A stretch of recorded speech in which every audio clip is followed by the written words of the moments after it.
Bonjour à tous, on se retrouve pour un nouveau numéro du 7-8 dossier avec une édition un peu particulière pour faire la transition avec l'année 2018. Nous avons voulu mettre en avant des Yvelinois qui ont marqué 2017. Ils sont sportifs, artistes, chefs d'entreprise ou bénévoles et à travers leur activité, ils ont fait l'actualité cette année. Les journalistes ont bien sûr fait une sélection parmi plusieurs personnes. Dans cette série de reportages, vous retrouverez notamment la montée en National 3 de l'équipe de handball de plaisir, la performance des juniors de l'association Déclic de Trappes lors des championnats du monde d'impro, ou encore Lambert Trénoras, fondateur de la start-up Girolift, qui a été sélectionné pour le CES de Las Vegas. Mais pour commencer, nous avons voulu mettre à l'honneur les bénévoles des associations yvelinoises. Ils donnent de leur temps pour aider les autres, à l'image de la Croix-Rouge durant les maraudes. Nous avons suivi Michel Bernard, engagé depuis plus de 10 ans. Regardez.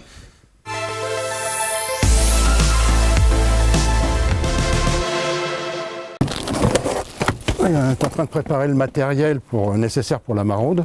Des produits alimentaires, des couvertures ou encore des vêtements. Michel Bernard prépare aussi de l'eau chaude, la base des boissons destinées aux personnes sans domicile, un bien nécessaire en hiver pour se réchauffer. Michel est bénévole à la Croix-Rouge, il a rejoint l'association en 2006 lorsqu'il prend sa retraite. Il commence les maraudes 2 ans après. Voilà 9 ans qu'il est engagé auprès des personnes dans le besoin. Je pense que jusque-là, on a essayé l'humanité. Pourquoi pas essayer l'humanité ? Parce qu'on s'est aperçu que l'inhumanité, ça ne marche pas en fait. Une pointe d'humour pour montrer un engagement social allant de soi pour Michel. Ce soir, il fait équipe avec Amine. L'heure est au changement. Ceux-là viennent devant. Celui-là dessus, celui-là derrière.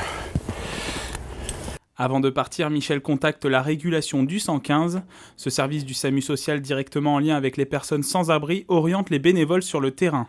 On va jusqu'à la mairie d'Elancourt. On rend visite à 2 personnes qui sont généralement sous le théâtre Le Prisme. Mais je crois avoir une information comme quoi ils ont été logés, donc on va quand même aller vérifier. Première mission de la soirée à Elancourt, dans le quartier des 7 Mars. Michel et Amine vont vérifier la situation de 2 personnes vivant sous l'escalier du Prisme. Finalement, l'information de Michel était bonne. Les personnes ont été relogées par la mairie d'Elancourt. Et là, on a une nouvelle mission, donc on va voir nos bénéficiaires, qui est un peu un habitué, qui se trouvent à l'église des Sources à Montigny-le-Bretonneux. Retour au véhicule et direction Montigny-le-Bretonneux pour porter assistance à Georges. Lors de la dernière visite de Michel, ce sans-abri lui avait demandé des vêtements. Les bénévoles de la Croix-Rouge vont lui donner des chaussures, un pull et de la nourriture. Non, on a bœuf ou poulet. On n'a pas poulet. On n'a pas crevette. Georges a bénéficié d'une aide vestimentaire et alimentaire. Michel fait un bilan téléphonique à la régulation avant de recevoir une nouvelle mission. Une personne située à Saint-Cyr-l'École. Il s'agit d'Elfège, qui reçoit des produits alimentaires, mais pas seulement. En plus d'une aide sociale, il nous aide et puis il nous parle. Et lorsqu'on n'a pas l'occasion de parler, honnêtement, c'est vrai. Ils sont là quand même pour nous donner un bon coup de main, quoi. L'objectif de la maraude en elle-même, en fait, c'est d'apporter une aide d'urgence. Les gens appellent le 115 et dans les quelques heures qui suivent ou dans les premiers temps qui suivent, on leur apporte l'aide qu'ils ont demandée. Après Saint-Cyr-l'École, Michel et Amine prennent la direction des Essarts-le-Roi. La maraude ne fait que commencer, elle va durer jusqu'à minuit.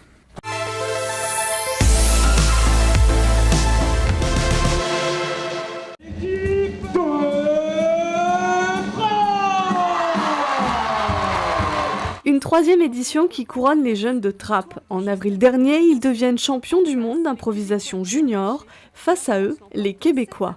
De se dire champion du monde, après c'est francophone, donc c'est pas mondial tout le monde, mais c'est vrai que ça fait vraiment plaisir. C'est un truc de ouf, quoi.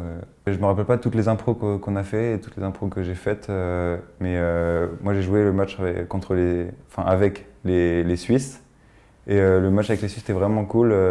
Le plus marquant pour moi, c'était la vie à côté, donc avec toutes les équipes en dehors de la scène. Il parle pas français en Suisse? Non, il parle allemand et italien, je crois. Je sais plus, il y a trop de langage.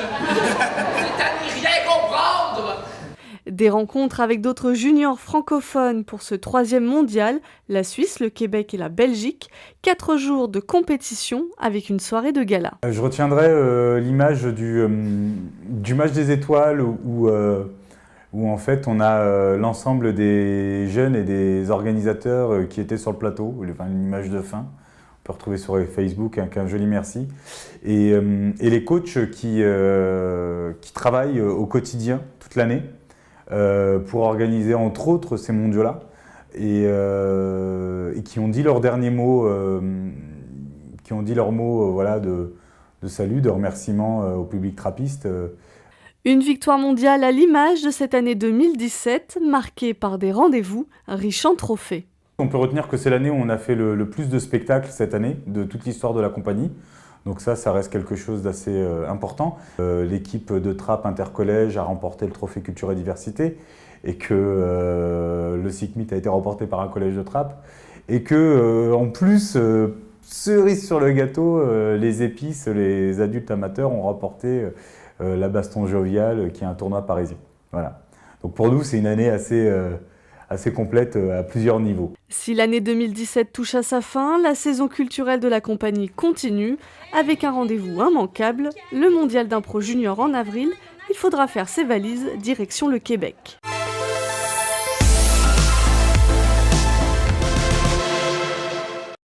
C'est dans ce laboratoire de l'UVSQ à Vélizy que Lambert Trénora a conçu le Gyrolift. Ce jeune ingénieur de 28 ans est titulaire d'un master mécatronique et d'un doctorat en robotique. Cette nouvelle solution de mobilité est basée sur un gyropode, un concept unique au monde. Donc à l'origine, Gyrolift était un projet de recherche et puis au fur et à mesure de son développement, on s'est dit mais pourquoi pas le muer en projet entrepreneurial. Actuellement, il existait des solutions seulement assises, mais nous, on permet aussi de se déplacer debout avec des fonctionnalités de sécurisation intelligente, etc. Et ça, ce qui est le point important, c'est qu'on l'offre à tout type d'usagers, que ce soit de la personne valide à la personne en situation de handicap ou à mobilité réduite. Encore à l'état de prototype, le Gyrolift a pourtant déjà remporté de nombreux prix. Mais celui-ci, obtenu le 21 septembre dernier, est la consécration pour le jeune entrepreneur. Il s'agit du prix du public lors de la finale du Challenge Paris-Saclay CES 2018, un concours organisé par la CCI des Yvelines et qui lui offre son ticket pour le salon high-tech de Las Vegas. C'est un peu la mecque des nouvelles technologies et on s'est toujours dit, c'était toujours une boutade au sein de l'équipe en disant l'année prochaine on ira ou si on présente là-bas c'est la consécration. Lambert Trénora aura 3 jours pour mettre en avant le savoir-faire français et plus particulièrement le savoir-faire yvelinois. Il espère que ce rendez-vous mondial sera un véritable tremplin pour son avenir. Si on peut signer des partenariats, des contrats avec le marché nord-américain, c'est toujours... c'est pour ça qu'on y va. Puis après, c'est vrai que c'est le lieu aussi pour rencontrer des décideurs, même des décideurs français. C'est-à-dire que les patrons de grands groupes français, de décideurs français, vont au CES pour voir ce qui se fait. Et donc en fait, c'était pas plus tard que la semaine dernière, je discutais avec une start-up qui y est allée et m'a dit si tu veux rencontrer des Français importants, il faut que tu ailles là-bas. Une année 2017 qui va peut-être permettre à Lambert Trénora de vivre son rêve américain. Objectif pour 2018, commercialiser son Gyrolift au second semestre.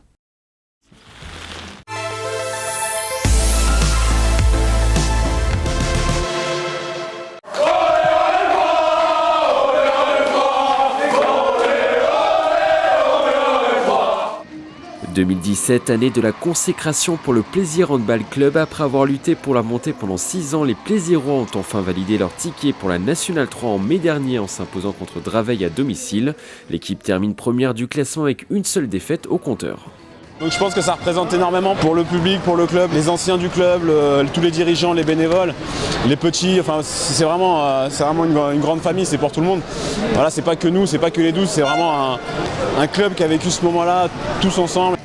Après l'euphorie, retour sur terre, plaisir se mesurer pour la première fois une équipe de National 3 en Coupe de France début septembre.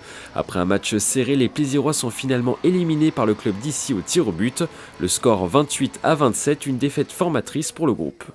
Une équipe qui a réellement le profil des équipes de National 3, à savoir des joueurs avec un petit peu tous les profils et notamment des grands gabarits qui sont capables d'aller jouer des duels, etc. Chose qu'on trouve très peu en pré-national. Donc voilà, c'était très intéressant de jouer cette équipe avec nos qualités. Aujourd'hui, après 4 mois de compétition, Plaisir pointe à la 2e place du championnat de National 3 à 3 longueurs du leader Saint-Paulois. Les Yvelinois ont notamment réalisé une série de 4 victoires consécutives entre octobre et novembre. L'équipe a été remaniée puisqu'effectivement on a perdu quelques joueurs.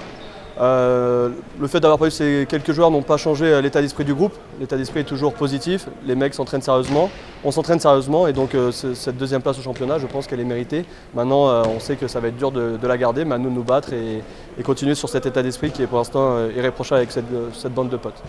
Malgré cette place de dauphin, l'objectif annoncé de cette saison 2017-2018 reste le maintien. La montée est pour le moment une question taboue. Écoutez, je ne sais pas si on peut parler de montée, certains vous diront peut-être qu'ils y pensent. Moi aujourd'hui, on prend chaque match et le groupe prend chaque match les uns après les autres avec l'objectif effectivement de les gagner. Très belle année 2017 et espérons que l'année 2018 soit de même augure. Plaisir reprendra officiellement la compétition le 27 janvier prochain à l'extérieur contre Chaville. Une victoire et les Plaisirois deviendraient encore un peu plus l'équipe à suivre en 2018 dans ce championnat.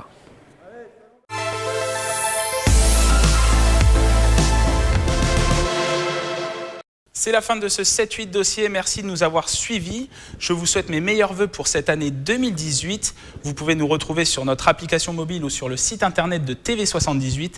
À bientôt pour l'ouverture d'un nouveau dossier.